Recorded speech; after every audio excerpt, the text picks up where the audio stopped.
Hi hello welcome to our channel. నేను మీ సిరి. ఈరోజు మనం చెప్పుకోబోయే కథ మిసెస్ అగస్త్య పార్ట్ 108. కథలోకి వెళ్ళే ముందు వీడియోని లైక్ చేసి హైప్ చేయండి. వెంటనే మొబైల్ తీసుకుని రామ్కి కాల్ చేసింది కళ. అతను లిఫ్ట్ చేయకపోవడంతో తనకి ఇంకా భయం వేసింది. తను ఎప్పుడు కాల్ చేసినా వెంటనే లిఫ్ట్ చేస్తాడు. ఇవాళ ఏమైంది? బావా కాల్ లిఫ్ట్ చేయనుకుంటుంటే మరోసారి ట్రై చేసింది. అతను కాల్ లిఫ్ట్ చేశాడు. ఏమైంది బేబీ? ఒంట్లో బాగానే ఉందా?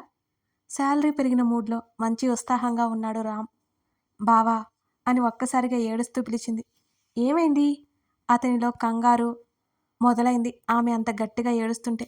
బావా వీడు వీడిక్కడికి వచ్చాడు బావా, నన్ను బలవంతం చేయబోతున్నాడు బావా అని ఏడవగానే ఒక్కసారిగా మెదడు పనిచేయలేదు రామ్కి. కళ బెదిరిపోతూ బైక్ తీసుకుని పర్మిషన్ కూడా తీసుకోకుండా బయటికి పరిగెత్తాడు. మేనేజర్ పిలుస్తున్నా వినిపించుకోలేదు రామ్. కళ నీకేం కాలేదుగా, నేను నేను 10 నిమిషాల్లో అక్కడ ఉంటాను. అతనిలో భయం విపరీతంగా పెరిగిపోయింది. బావా నేను నేను లోపలికొచ్చి డోర్ లాక్ చేసుకున్నాను బావా, వాడు బయట ఉన్నాడు బావా, నాకు భయం వేస్తోంది ఆమె వణికిపోతూ ఏడుస్తూ చెప్పింది. ఎవడు ఎవడు వాడు? ఆమెని ఏం చేస్తాడో అనే కంగారుతో గట్టిగా అరిగాడు రామ్.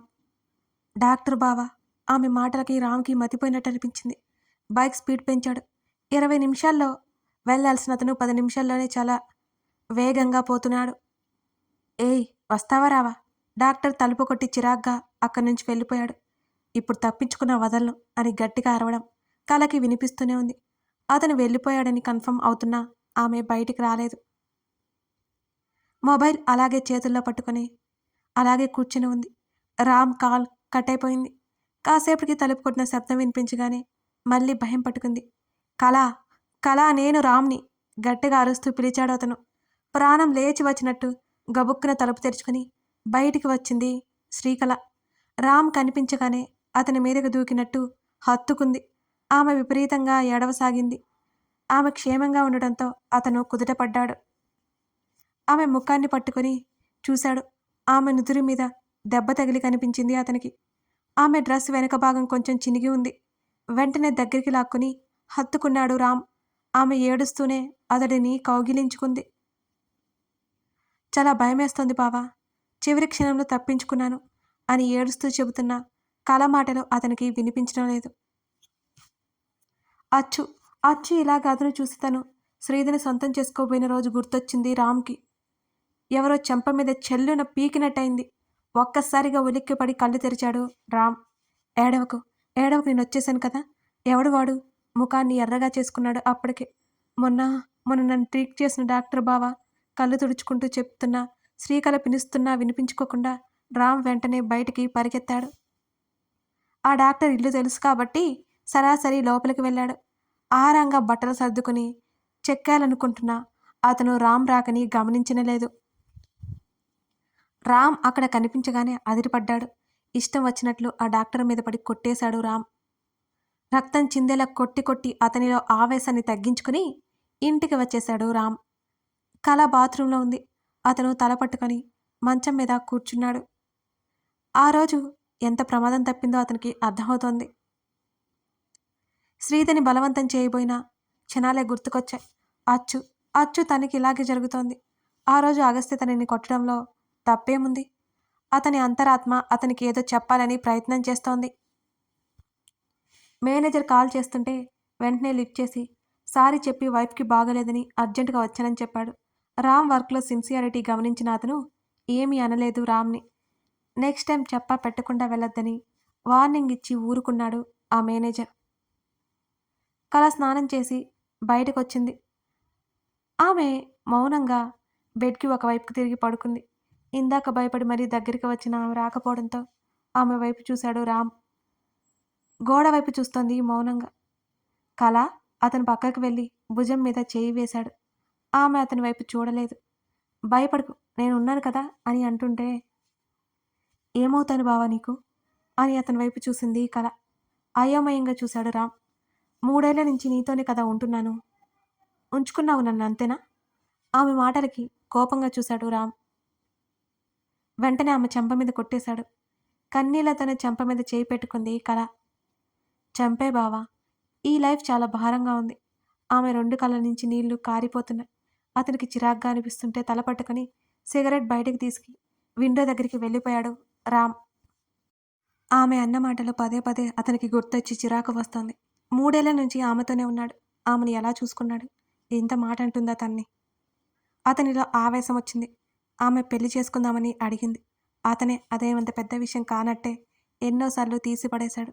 కానీ అతను ఆమెకి భర్తలాగే చూసుకుంటున్నాడు కదా! అది తెలియదా? చాలా కోపంగా శ్రీకళ దగ్గరికి వచ్చాడు. ఆమె మోకాళ్ళ మధ్య తలదాచుకుని ఏడుస్తోంది. ఒకప్పుడు అతన్ని చూస్తే ఆమె కళ్ళలో మెరుపు. ఇప్పుడు ఇప్పుడు చూడ్డానికి ఇష్టం లేనట్టు బిహేవ్ చేస్తుంటే అతనికి నచ్చడం లేదు. ఆమె భుజం పట్టుకుని ఎదురుగా కూర్చున్నాడు రామ్. ఏం వాగుతున్నావు నువ్వు? ఆ ఉంచుకున్నానా నిన్ను? అని గట్టిగా అరిచాడు రామ్. కాకపోతే ఏంటి బావా? పెళ్లి చేసుకుందామని చెబుతూనే ఉన్నాను. విన్నావా నువ్వు? వినలేదు. ఆడదాని మెడలో తాళి లేకుండా ఇలా ఒక మగాడితో కలిసి ఉంటే అలాగే చూస్తారు బావ. ఇప్పుడు నన్ను ఈ సమాజం కూడా అలాగే చూస్తుంది అని ఆమె ఏడుస్తుంటే వాళ్ళకంటే తెలీదు. నీకేమైంది? ఏం మాట్లాడుతున్నావో తెలుస్తుందా నీకు? నీతో కాక ఇంకెవరితో అయినా? ఛా అంటూ ఇక మాటలాపేశాడు రామ్. మనం ఈ సమాజంలో ఉంటున్నప్పుడు, బ్రతుకుతున్నప్పుడు అన్నిటికీ లోబడి ఉండాలి బావా. ఇప్పుడు వీడు, రేపు ఇంకొకడు. నువ్వు మగవాడివి కదా, నీకు తెలియదులే. కానీ నేను అలా కాదుగా. నా గౌరవం నాకు ముఖ్యం. కానీ అది ఎప్పుడో పోయింది. మొదటిసారి నీ పక్కన చేరినప్పుడే నీ దృష్టిలో నా విలువ దిగజారిపోయింది. ఇప్పుడు సమాజం దృష్టిలో కూడా పోయింది అని విరక్తిగా చెప్పింది. అతనేం మాట్లాడలేకపోయాడు. ఈరోజు ఒకరిని కొట్టావు, రేపు ఇంకొకడు వస్తాడు, మరో రోజు మరొకడు, అంతేగా. పెద్ద తేడా ఏం లేదు అంది. ఇప్పుడేంటి నీ గొడవ? పెళ్లి చేసుకోవాలి అంతే కదా? ఆ మాటకి ఆమె మరింత విరక్తిగా నవ్వింది. అక్కర్లేదు బావా, అక్కర్లేదు. లంచ్ టైంకే వచ్చావు కదా, భోజనం పెట్టనా? అనగానే ఆమె దవడ పట్టుకున్నాడు రామ్. వెటకారం చేస్తున్నావా? గొడ్డులా కష్టపడుతున్నాను కదా, అది తెలీదా నీకు? కోట్ల ఆస్తికి వారసుని, కానీ కుక్క చాకిరీ చేస్తున్నాను అని అతను చెప్తుంటే అతనిలో బాధ బయటపడిపోయింది ఆ క్షణం. ఒకప్పుడు అతన్ని చూడడం మహాభాగ్యం అనిపించేది కలకి. అతనింటికి ఎప్పుడు వెళ్ళినా అతని వైపు అద్భుతంలా చూసేది. తను పేదవాళ్లే కావచ్చు, కానీ వాళ్ళు చాలా డబ్బున్నోళ్ళు. పట్టుకుంటే మాసిపోయేటట్టుగా ఉండేవాడు. ఇప్పుడు కష్టానికి అలవాటు పడ్డాడు. కారణమేంటి? మొత్తం అతను చేసుకునేది కాదా? బావా, అతను బాధపడ్డం చూడలేకపోయింది కల. బావా, నువ్వు కష్టపడ్డం లేదని నేను చెప్పలేదు బావా, కానీ అని ఆమె చెబుతుండగానే నీకు తెలీదు. రాత్రులు నిద్ర కూడా పట్టలేదు నాకు. నరకంగా ఉంది. కాలి కందిపోకుండా పెరిగాను. నా తల్లిదండ్రులు నన్ను అసహించుకుంటున్నారు. ఇప్పుడు వాళ్ళు ఎంత పిలిచినా నేను వెళ్ళలేను. ఆ డబ్బు చూసుకునే కదా నేను ఆ స్థాయికి వెళ్ళాను. అతని కళ్ళల్లో నీళ్లు మొదటిసారిగా చూస్తోంది శ్రీకళ. నీకేం తక్కువ చేశానే? దేశాలు తిప్పాను. కూటికి బట్టకి ఇబ్బందులు లేకుండా చూసుకుంటున్నాను. ఇంకేం చేయాలి నీకు? నువ్వు నన్ను చేతగాని వాడిలా చూస్తున్నావు కదూ. ఒక స్థాయి నుంచి కిందకు పడిపోయి బ్రతకడం ఎంత కష్టమో నీకేం తెలుసు? ఎంత నరకమో తెలుసా? నీ చేయి పట్టుకున్న దగ్గర నుంచి వదిలేశాను నిన్ను అని అతను ఆవేశంగా మాట్లాడుతుంటే మొదటిసారి చెప్పలేనంత బాధ తెలుస్తోంది అతనిలో కలకి. బావా అని అతని భుజం మీద చేయి వేసింది. ఇదే కదా ఆమె ప్రతిసారి చూడలేకపోతుంది. అతను బాధపడితే చూడలేదు. అందుకే ఇంతవరకు వచ్చింది. అతను ఏం చేసినా సమర్థించింది మొదట్నుంచి. అదే పెద్ద తప్పైంది. అతను చెడు చేస్తే తను మందలించాలి కానీ సమర్థించకూడదు. ఇప్పటినుంచి అతనిలో మంచిని మాత్రమే సమర్థిస్తుంది. అతని విడిచి వెళ్ళలేదు కూడా. ఆమె చేతిని విసిరికొట్టాడు రామ్. నీకంత కష్టమైతే పోవే, నాకు నేనున్నాను అని అరిచాడు. వెంటనే లేచి అతన్ని కౌగిలించుకుంది కల. సారీ బావా, సారీ. నీ కష్టం నాకు తెలియక కాదు అని అతడి తలని దగ్గరికి లాక్కుంది కల. కానీ అతని ఉద్దేశం మాత్రం ఆమె తప్పు అని చెబుతోంది. అది తను చెబితే తెలుసుకునేది కాదు. అతనంతటా అతను తెలుసుకోవాలి. రామ్లో ఏదో కొత్త మార్పు కనిపిస్తోంది. అది శాశ్వతమైతే బావుండని కోరుకోసాగింది కల. వదలవే అన్నాడు కానీ ఆమె చుట్టూ చేతులు బిగించాడు. అతడు కొట్టినా తిట్టినా ఏమన్నా అతన్ని వదిలిపెట్టని ఆమె అంటే రామ్కి కూడా చాలా ఇష్టం. సారీ బావా, సారీ. నిన్ను బాధ పెట్టాలని అర్థం కాదు అంటూ అతని ముఖానికి ముద్దులు పెట్టసాగింది కల. ఆమె ఇలా దిగులుగా ఉండి అతన్ని మార్చుకోలేదు. మునిపటిలా ఉండి అతన్ని మార్చుకోవాలని నిర్ణయించుకుంది. ఓ రోజు అవంతిని తీసుకుని పొద్దున్నే చందన దగ్గరికి బయలుదేరింది శ్రీధర్. ఆనంద్, చందన ఇద్దరు ఏవో పాత ఫోటోలు చూస్తున్నారు. టటడాయ్! ఎవరొచ్చారో చెప్పుకోండి. చున్నీని తనకి తన కూతురి మొహానికి వేసి శ్రీధ అరిచింది. తల తిప్పి చూసిన వాళ్ళిద్దరూ శ్రీధని చూసి నవ్వుకున్నారు. అవంతి శ్రీధ దగ్గరికి నుంచి జారిపోయి విచిత్రంగా చందన దగ్గరికి చేరిపోయింది. అది ఎవరూ గమనించకపోయినా ఆనంద్ గమనించాడు. అవంతిని ఎత్తుకుని బుజ్జితల్లి వచ్చిందే అంటూ ముద్దు పెట్టుకుని హత్తుకుంది చందన. శ్రీధ నవ్వుతూ వచ్చి వాళ్ళ దగ్గర కూర్చుంది. ఏం చేస్తున్నారు? తండ్రి చేతిలో ఉన్న ఆల్బం చూసింది శ్రీధ. అది శ్రీధది. ఆ మొత్తం ఆమె ఫోటోలే. చిన్నప్పటి నుంచి అన్నీ తన తండ్రి ఇలా సెట్ చేసి పెట్టాడు. అన్నీ చూసుకుంటూ నవ్వుకుంది శ్రీధ. ఇది ఎక్కడ దొరికింది డాడీ మీకు? అని తండ్రి వైపు చూసి కళ్ళెగరేసింది. ఎక్కడ దొరకడం ఏంటి? నా దగ్గరే ఉంది. అప్పుడప్పుడు చూసుకుంటాను. నా బేబీ చాలా పెద్దదైపోయింది అనుకుంటాను అని ఆనంద్ నవ్వుతూ చెప్పాడు. శ్రీధ నవ్వింది. చందన వైపు చూడగా అవంతిని ఎత్తుకొని ఏదో ప్లేట్ పట్టుకుని తినిపిస్తోంది. లొట్టలు వేసుకుంటూ చప్పరిస్తూ తింటోంది అవంతి అవి. ఇవాళ మీరు బ్యాంక్కి వెళ్ళట్లేదా అని శ్రీధ అడిగింది. 10కి కదా స్టార్ట్, నిదానంగా వెళ్తాను అంటూ అవంతిని తీసుకొచ్చి ఒడిలో కూర్చోబెట్టుకుంది చందన. నీ కూతురు నన్ను మర్చిపోయింది బేబీ అలకగా అంటున్న తండ్రి వైపు చూసి గట్టిగా నవ్వేసింది శ్రీధ. నాకు కూడా అదే డౌట్గా ఉంది డాడీ అంటూ శ్రీధ కన్నిగీటింది. తాతయ్య పిలుస్తున్నారు వెళ్ళు అవంతికి చెప్తోంది చందన. ఆ బుజ్జిది వినిపించుకున్నట్టే ఉంది. చందన మెడలో ఉన్న నల్ల పూసలతో ఆడుకుంటోంది. శ్రీధ ఆనంద్ ఇద్దరూ అలాగే చూస్తుండిపోయారు. పసిపిల్లల దగ్గరికి వచ్చారంటే అది ప్రేమ వల్లే. వాళ్ళని ఎంత స్వచ్ఛంగా ట్రీట్ చేస్తేనే అంత స్వచ్ఛంగా దగ్గరికి వస్తారు. పైకి నటించి లోపల విసుక్కున్న వాళ్ళకి అర్థమైపోతుంది. కానీ చందన అలా కాదు. ఎంతో ఇష్టంగా పాపని దగ్గరికి తీసుకోవడం అర్థమవుతూనే ఉంది. సండే తీసుకురావచ్చు కదా శ్రీధ, పాపను వదిలి వెళ్ళబుద్ధి కావడం లేదు పాపం ఆమెకి. ఏమో నాకు అనిపించింది వచ్చేసాను, మీరే రావచ్చు కదా అంటూ ఇద్దరిని చూసింది శ్రీధ. వస్తాం నెక్స్ట్ వీక్ అని చందన అంది. నీకు ఇబ్బంది అయినప్పుడు అవి నా దగ్గర వదిలే, నేను చూసుకుంటాను చందన చెప్పింది. అయినా నేనెక్కడికి వెళ్తున్నాను, దీన్ని చూసుకోవడానికైనా ఇంట్లోనే ఉంటాను కదా అని శ్రీధ అంది. ఎవరి సాయం లేకుండా పాపం చూసుకుంటున్నామంటే గ్రేట్ అని చందన చెప్తుంటే, మీరంత గ్రేట్ అనకండి. మొన్నటి వరకు డాడీ ఉన్నారు. బామ్మ ఎప్పుడు కావాలంటే అప్పుడు నా దగ్గరికి వస్తుంది. ఇక అగస్త్య ఉన్నాడు. ఇక్కడ గ్రేట్ ఏముంది, ఇదే పెద్దదైపోయింది అని నవ్వింది శ్రీధ. కాసేపు మాట్లాడుతుండగానే టైం అయిపోయింది. చందన ఆఫీస్కి టైం అవడంతో తప్పక పైకి లేచింది. ఆల్రెడీ ఆ నెలలో సెలవులన్నీ తీసేసుకుంది. ఇప్పుడు మళ్ళీ అంటే ఎవరని చందనకు కూడా తెలుసు. బాయ్ బంగారం అని అవిని గట్టిగా ముద్దు పెట్టుకుని ఆనంద్కి ఇచ్చింది చందన. మీరు వెళ్ళండి డాడీ, డ్రాప్ చేయండి అని శ్రీధ చెప్పింది. నేను వస్తాను, నువ్వు వెయిట్ చేయి అని అన్నాడు ఆనంద్. సరే ఉంటానులే అని శ్రీధ చిరునవ్వుతో చెప్పి ఇద్దరికీ చెయ్యూపింది. కాసేపటి తర్వాత ఆమెను డ్రాప్ చేసి ఇంటికి వచ్చాడు ఆనంద్. అవంతిని ఎత్తుకుని కూర్చోబెట్టుకుని, బేబీ అల్లరి చేయట్లేదు కదా బంగారం అని అడిగాడు మనవరాలనే చూస్తూ.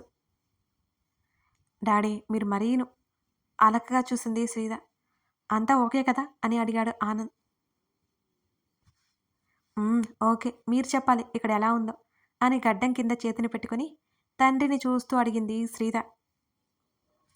ఇక్కడ ఏమైంది అని అన్నాడు. మీరు ఈ రిలేషన్ వల్ల హ్యాపీగా ఉన్నారా డాడీ అంటూ ఆయన వైపు ఆశగా చూసింది శ్రీధ. కొన్ని క్షణాల మౌనం తర్వాత, చందన దొరకడం లక్కీ బేబీ ఒక్క మాటలో సమాధానాన్ని వ్యక్తపరిచాడు. శ్రీధకి తృప్తిగా అనిపించింది. ఏదో పని పడ్డంతో మధ్యాహ్నం లంచ్ చేశాక ఆనంద్ వెళ్ళిపోయాడు. రవణమ్మతో మాట్లాడుతూ కూర్చుంది. ఇద్దరూ చాలా సంతోషంగా ఉన్నారని రవణమ్మ మాటల్లో వింటుంటే శ్రీధకి చెప్పలేనంత ఆనందంగా ఉంది. మొత్తానికి తన తండ్రి గురించి తనకే దిగులు లేదు. తనకంటే బాగా చూసుకునే భార్య వచ్చింది. అది చాలు తనకి. సాయంత్రం చందన వచ్చే వరకు అక్కడే కూర్చుంది. ఎప్పుడో రాత్రికి అగస్త్య వచ్చిన తర్వాత ఇంటికి బయలుదేరింది శ్రీధ. అవంతిని భుజాన వేసుకుని బాల్కనీలో అటు ఇటు తిరుగుతున్నాడు అగస్త్య. తండ్రి భుజం మీద నిద్రపోయింది అవంతి. పడుకుందా ఇటివ్వు అని అంటూ తీసుకుని బెడ్ మీద వేసి వచ్చింది. ఆమె చేతిని పట్టుకుని, నీ ఎంబీఏ కంప్లీట్ అయింది కదా అన్నాడు. ఓయ్ సందేహంగా అడుగుతావేంటి, కష్టపడి రాసి పాస్ అయ్యానంది. ఆమె చేతిని పట్టుకుని దగ్గరికి లాగి హత్తుకున్నాడు అగస్త్య. కొంపదీసి మళ్ళీ చదువుకోమని ఫిట్టింగ్ పెడతావా ఏంటి?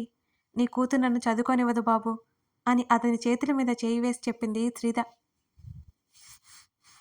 చదువుకోమని చెప్పను కానీ నువ్విక ఆఫీస్‌కి రావాల్సిందే. అతని మాటలకు తల తిప్పి అతని వంక చూసింది శ్రీద. నేనా? నేనెందుకు? నేను వస్తే పాపనెవరు చూసుకుంటారు? అతని మీద గయ్యిమంది శ్రీద. పాపకి 2 ఏళ్ళు వస్తున్నాయి. నువ్వింకా రావాల్సిందే అన్నాడు అగస్త్య.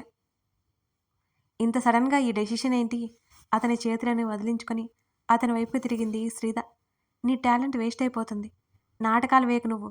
ఇంట్లో ఉంటే పోషించలేవా నన్ను? అని గట్టిగా అడిగింది శ్రీద. ఆమె చుట్టూ చేయేసి దగ్గరికి లాగి బుగ్గలు వత్తి పట్టుకుని పిచ్చిగా వాగావంటే పళ్ళు రాలతాయి నీకు అని సీరియస్‌గా చూశాడు అగస్త్య. కథ కొనసాగుతోంది. కథ నచ్చితే లైక్ చేసి కామెంట్ చేయడం మర్చిపోకండోయ్. ఇక మన స్టోరీ ఉంది కదండీ, ప్రేమ సంఘర్షణ. అది నేను మొత్తం రికార్డ్ చేసి, ఎడిటింగ్ చేసి, కంప్లీట్ చేసి పెట్టేశాను. మీకు నవంబర్ 7కి అలా వచ్చేస్తుంది. అయితే ఆలోపు కంప్లీట్ అయిపోతుందండి 7కి. అయితే 8 నుంచి ఈ స్టోరీని డైలీ 2 ఎపిసోడ్స్‌కి ఇవ్వాలని అనుకుంటున్నాను. మీరేమంటారు? కామెంట్ చేయడం మర్చిపోకండి.